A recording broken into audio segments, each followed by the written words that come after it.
ঘটনা তোমাদেরকে বলতেই ভুলে গেছি। যেদিন তিলজলা এরিয়াতে গিয়েছিল আমাদের দাদা, আমাদের ইউথ আইকন, সেদিন যখনই ওই জাভেদ খানের নাম নিচ্ছে তখনই গো ব্যাক স্লোগান দিচ্ছে দাদাকে আমার।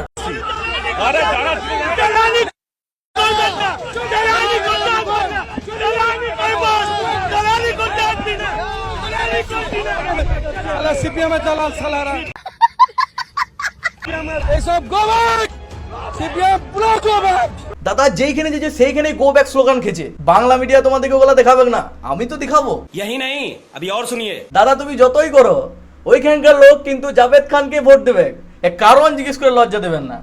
সালামু আলাইকুম। আর রইলো মোসে হওয়ার কথা, তো আমি লিটারেলি বলছি ওইখানকার লোক ওর মুখের সামনে বলেছে যে এই ঘর গালা তো তোমাদের আমলে বানানো হয়েছে, মানে সিপিএম এর আমলে বানানো হয়েছে। ওই এর থেকে লজ্জার আর কি আছে ভাই। आपकी औकात बता रहा हूँ सर, बुरा नहीं मानना सर। তারা অভিযোগ করেন যে সিপিএম এর আমলে এই অবৈধ বিল্ডিং হয়েছে। এখানে যত বিল্ডিং হয়েছে সব সিপিএম টাইমে হয়েছে। সিপিএম কোথায় ছিল সে সময়? এখন আনলিগাল হচ্ছিল, এখন বড় বড় কথা বলছে। আনলিগাল কন্ডিশন যত আছে সব সিপিএম হয়েছে, সিপিএম রা বানিয়েছে। এখন কেন বলবে সূত্র ঘোষ এসে কি জাভেদ খান বানিয়েছে? भगवान।